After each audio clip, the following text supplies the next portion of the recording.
Hey there, welcome to our channel. We hope you're all doing well and having a fantastic day.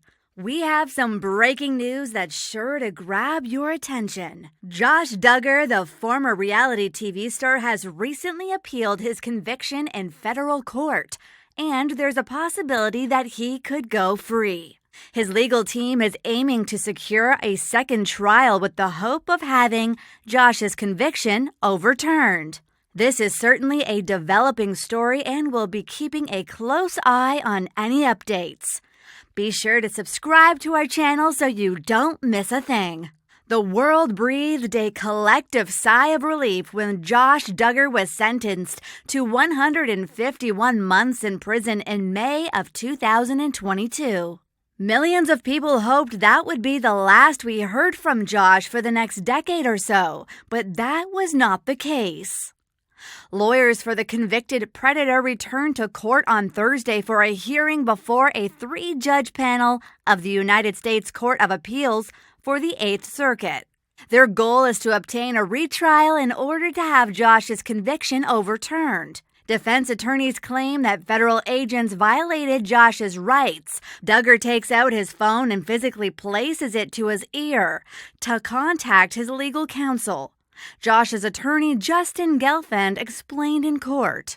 What federal agents did was physically take the phone out of his hand, denying him the ability to communicate with his legal counsel, which was his constitutional right. Agents from the Department of Homeland Security who raided Josh's office have refuted that claim, pointing out that Josh was not in custody at the time and thus could have contacted his lawyers through other means. He was told he could leave.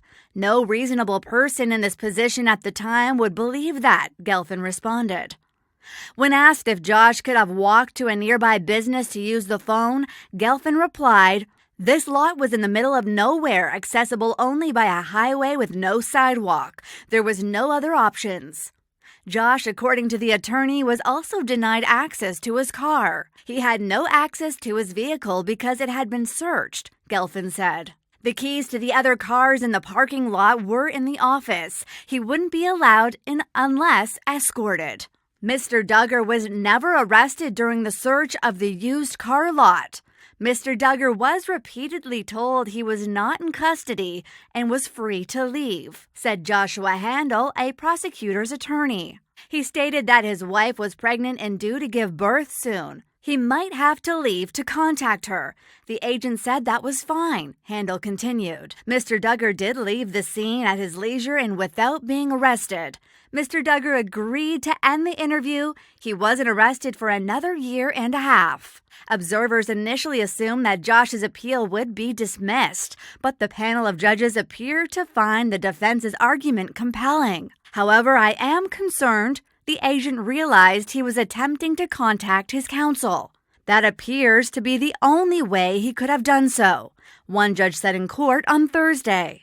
It worries me when someone attempts to contact counsel and is unable to call counsel because there is no other option. That's something I've never seen before. The judges took the case under advisement at the end of the hearing before dismissing counsel. If a new trial is granted, Josh's lawyers will allegedly argue that their client was framed by Caleb Williams. According to prison sources, Josh is currently in solitary confinement after being caught with a smuggled cell phone. According to sources, Josh's wife, Anna Duggar, continues to believe her husband is innocent and will be acquitted on appeal. As new information becomes available, we'll provide updates on this developing story.